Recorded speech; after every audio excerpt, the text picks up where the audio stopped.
welcome from that short break. And right here we have another guest with us, and she is Igwesi Doris Chiwendu, still on the how youths are coping with the current economic situation in Nigeria. Welcome to the morning show, Chiwendu. Thank you for having me here. So congratulations. I mean, you are one of those who have been selected by the panelists to represent Enugu. I understand that the president. Well, by the way, just to give you a little background for those who don't understand, the president on the 1st of October announced that there was going to be some sort of youth gatherings sometime this year, and she is one of the nominees from Enugu State that has been selected. Apparently, how this is done is there are 3 persons that will be selected from each senatorial zone. There are 3 senatorial zones for Enugu State. So she has been nominated from Enugu East. So she will talk to us a little bit of how that process was and how the selection, has come to a crescendo and what exactly she would do representing Enugu East, when the inauguration happens in the month of December. Once again, I want to say a very big thank you, Doris Chiwendu, for joining us today. Okay. It's a pleasure being here. So we were nominated by the Commissioner for Youth in Enugu State. What we are to do, what we do in the Nigerian Youth Parliament, we represent youths from different senatorial districts at the federal level. We get to work with the members of the House of Representatives to project youths from our communities, youths from our senatorial districts, so that if there are things that the federal government have for the youths, we get to talk to them, bring initiatives, and then carry the youths along and make sure that they get the things that they need from the federal government. That is basically what we do in the Youth Parliament. We get to project the youth and work with members of the House of Representatives and senators too, to project the youth at the federal level. Okay, Yes. interesting. Very So, interesting. as it stands, you haven't been inaugurated just yet. No, not yet. So inauguration happens when? December. They are yet to put the date, but then they just said December. Okay, because so many persons would say that this meeting, just like we had a confab in 2014, the resolution hasn't been implemented. I'm sure that this particular one, there will be some resolutions that will be finally be brought to book, and then there are also some resolutions that we are hoping that would be implemented. What are you looking forward to? What kinds of contributions would Enugu be doing in that confab? Okay. We plan on working with international bodies. Like Promise, the guy that spoke before me, he's the president of the International Youth Parliament. So we plan on working with international bodies to educate people health-wise and to even education. He said something when we spoke earlier. He mentioned something about healthcare, how they plan on bringing initiatives to build health centers in schools, like public schools, to increase sexual awareness and also get to treat girls and the rest. So these are the kind of things we want to bring, and also education-wise, scholarship opportunities and the rest. These are the things we plan to use the platform of Youth Parliament to bring to the state and to the Okay, quite interesting. And I'm just wondering, really, this engagement, how has it affected women generally? Because again, what we're passing through in Nigeria is unprecedented, and largely these effects are felt more by women and girls. I don't know what the body is also doing in that regard. How is the body trying to practically mitigate against the hardship exacerbated by the increase in pump price? Okay. We know that many people are educated. Like many Nigerian youths have gone to the university, but no job opportunity. So the platform, they want to use it to bring like entrepreneurial skills and also create more job opportunities for women especially. I personally, I have friends that, even my sister, she graduated from ESUT. She has served and all, but then there is no job. So she had to go and learn a skill, microblading, lashes and the rest, So the platform wants to use it and teach youth, especially girls, these things so that they can be self-efficient, they can have skills and even get to employ other people. You get, even teach them hairdressing and the rest to make them employers of labor. Like, they don't have to wait for the federal government, they don't have to wait for the government to employ them, to make them independent, to be able to do things for themselves. So we plan on empowering the ladies, because I believe that in as much as everybody is suffering it, but I believe that ladies are suffering it more, if I'm not being partial. Because you can imagine a situation whereby a girl, to provide basic things like even to buy pad and the rest of those things for herself, and then she's not able to do it. So this is really affecting the ladies, and then we hope that they can be able to get things or to provide things for the ladies to be able to empower them and then make them efficient to be able to provide the basic things that they need for themselves. Okay, still on the educational aspect, you said a lot of people are graduating the university every year, and you said something about, providing a platform where they learn a skill, to advance themselves with earning a living. Would you say that the education system is not so favorable? And is it something that you would advise to, okay, instead of venturing into the education sector, being educated and the rest, and coming out to start from square one, is it okay to use that same amount of money spent in acquiring this to build yourself, to build a career for yourself? Education is important. Of course it is. It is very important. But then when after studying and then you don't get a job, you can venture into other things. You asked if it's better for people to ignore going to school and then use the same amount of money to go and learn a skill, right? If I got your question correct. In my own perspective, I believe that people should get to go to school because there are opportunities there in a way. Okay. There are opportunities. But then when you don't get the opportunity, you now get to create more for yourself. Going to school is not a waste. You go to school. Don't use the same amount of money. How would I put it? It's important to go to school. It's important to go to school. But then, if in a situation whereby you don't get to make use of the education... I mean, if you agree with me, that's always the case. Yes, it is. But we will not deny the fact that there are people that get the opportunity to use their certificates. Exactly. You get. So it's important to go to school, have that certificate. As I always say, for me, it's better you go to school and have that certificate and don't have a use for it than not having it at all. Because one way or the other, there are opportunities there. Even if the government don't provide the opportunity for you, based on one or two things that you've learned from school, if we look into it, well, you can be able to develop something for yourself from that information or from the knowledge you've gathered from school. That is it. So you asking if it's better for the person to take the money to go and develop a skill or something than wasting years in school. For me, I would say go to school. Don't go to school. A skill, maybe after school, some of these skills you can learn them within a year, and then it doesn't even cost as much money as what you will spend in school, and you can't even measure the knowledge you get from school. It will even help you to, the knowledge you get from school, it will even help you in a way to direct you towards probably the skill that you can get or what you can do with. Right. Quite interesting, frankly. There are so many commercial sex workers who are out there. I mean, even around Enugu State, you could see them if you look at the access, Independence Layout access just next to the government house. You see them every now and then. I'm wondering if there is a platform that your platform is working towards, engaging those kinds of people to take them out of the streets. Okay, as I said, that they are going to make provisions for entrepreneurial skills to teach this. And even if they provide these things, you won't force people. You won't force people to engage in these things. In as much as we are making provisions to train people, to train young girls, to get them off the streets.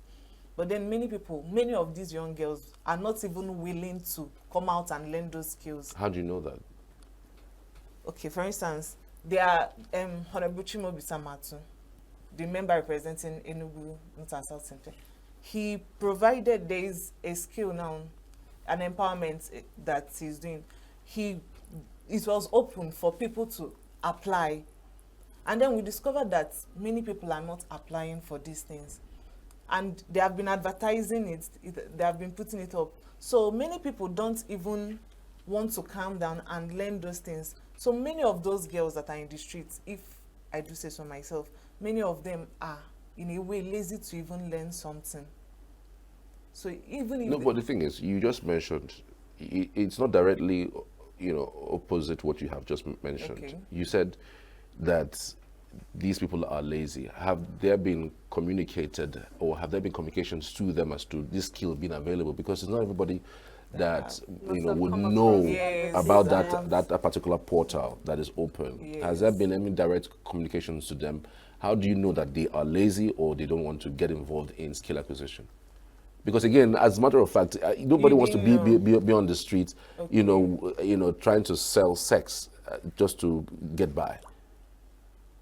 Okay, I believe that if you wouldn't find what you don't look for, that is a way that I see it at times.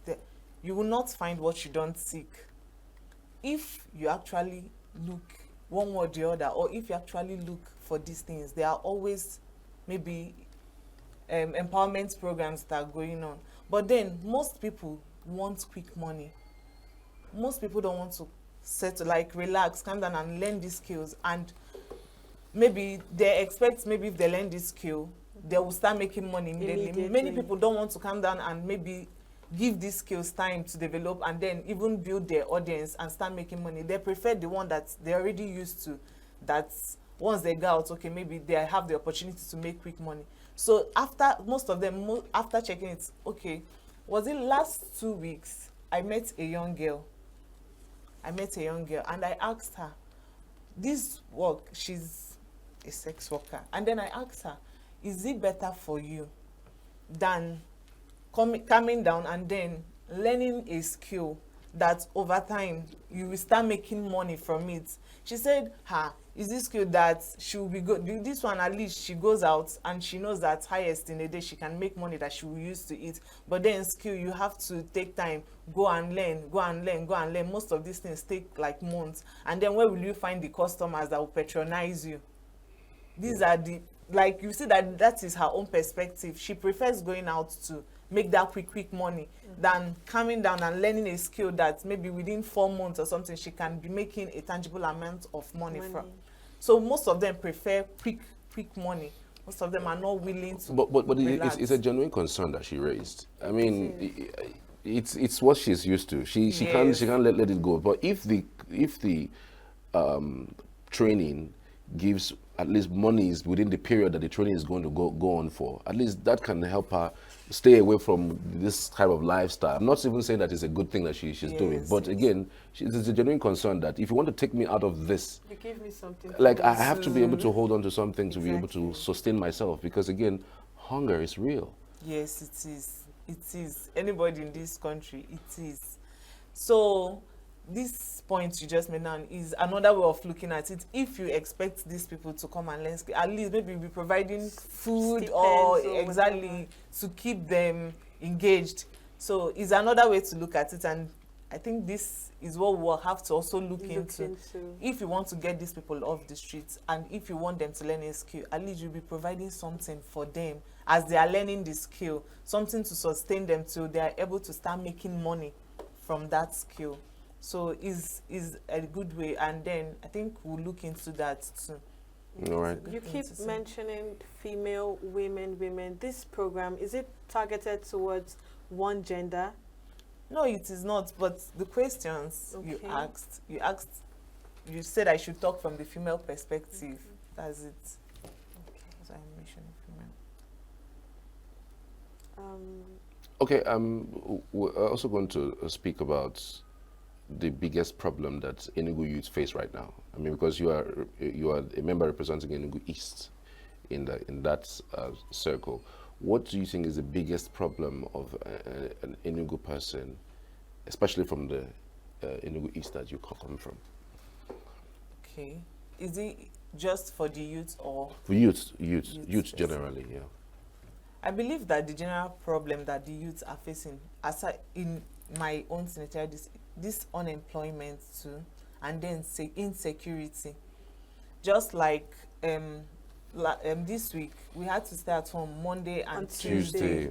So these are the things we have to tackle these things so that people, the youths can be able to come out, and then they are sure that yes, that there is enough security for them to come out and do something for themselves. Okay, so unemployment is a big issue, and it has always been there in the last 10 years, 20 years, in fact. Unemployment has always been there.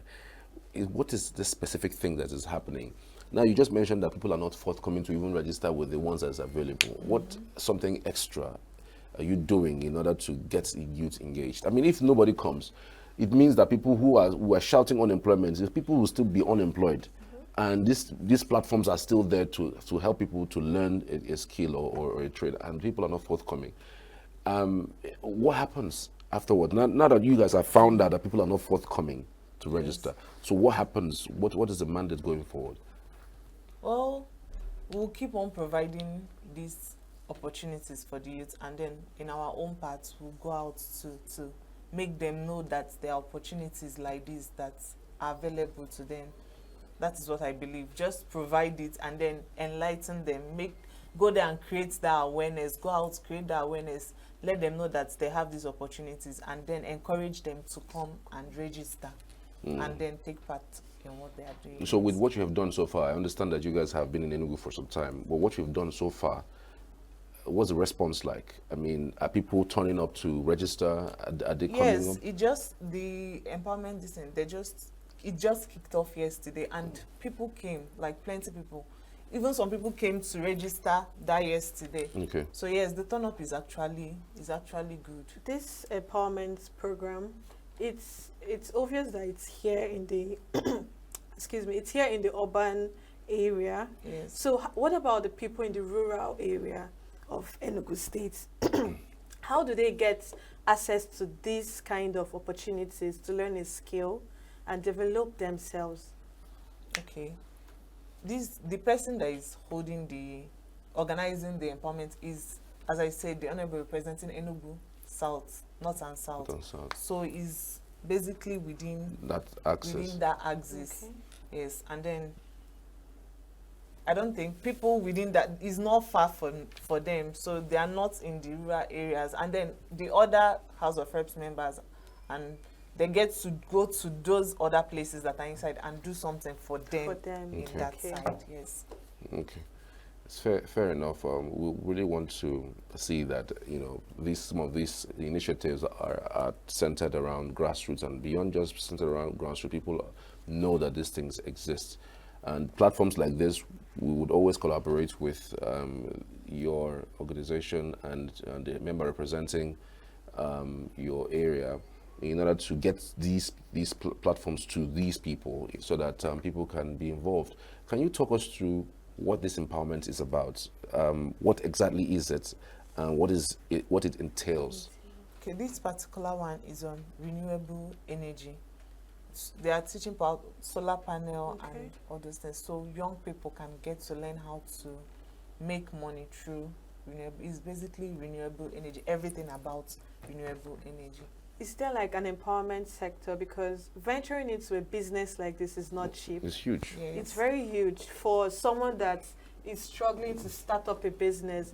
Is there like an incentive? Do they give money out to these people to enhance this skill? Yes, there is a plan for it. At the end of it's a 5 days training, like a week training. Okay. So at the end of the training, they get to give them money to start up something. Everybody that is involved? Yes. Oh, that's nice. To start up something for That's themselves. really nice. Okay. Like the previous one, I think May, there was an empowerment program that they got, I think up to 190, but then a huge amount of youth, they taught them how to make liquid soap and the rest. And many people that participated in that program, in fact, all the people that participated, they gave them money, and then they were able to start up something for themselves. Many young people, because they created a platform for them that they get to upload what you've been doing with this skill. Okay. So there is a follow-up platform for Yes, this? Okay. yes. They give them money and then they follow them up to make sure that They are actually investing. doing Okay. something with that skill that they have learned. Okay.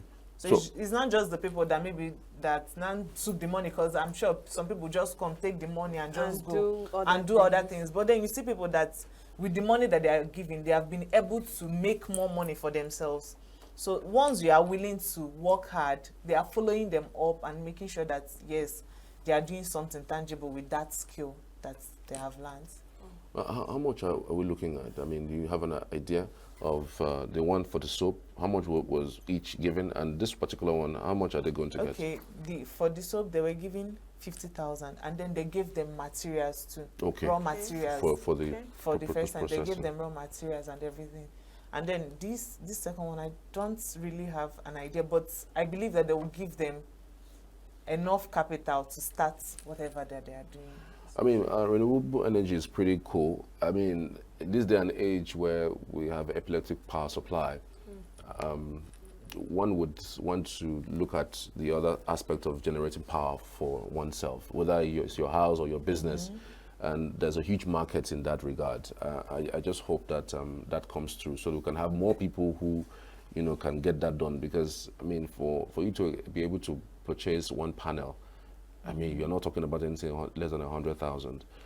Even the batteries too are also very expensive. So maybe if you have these small businesses coming up, we're able to get more people who would be connected to an off-grid circle. Exactly. And I believe that with time, more things like this will come out to help empower the youths, at least to make them be able to make money for themselves.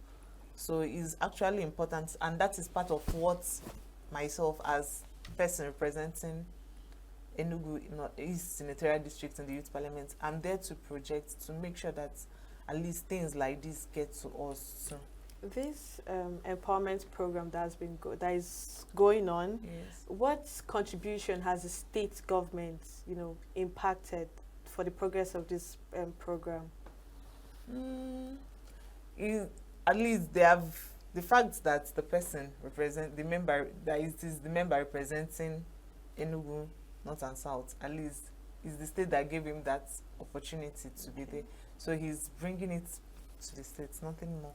I think. State government directly, because this is a federal thing. He is attracting it from the federal government. But as in the states, is there anything that the state is doing in terms of support this system, to support this process?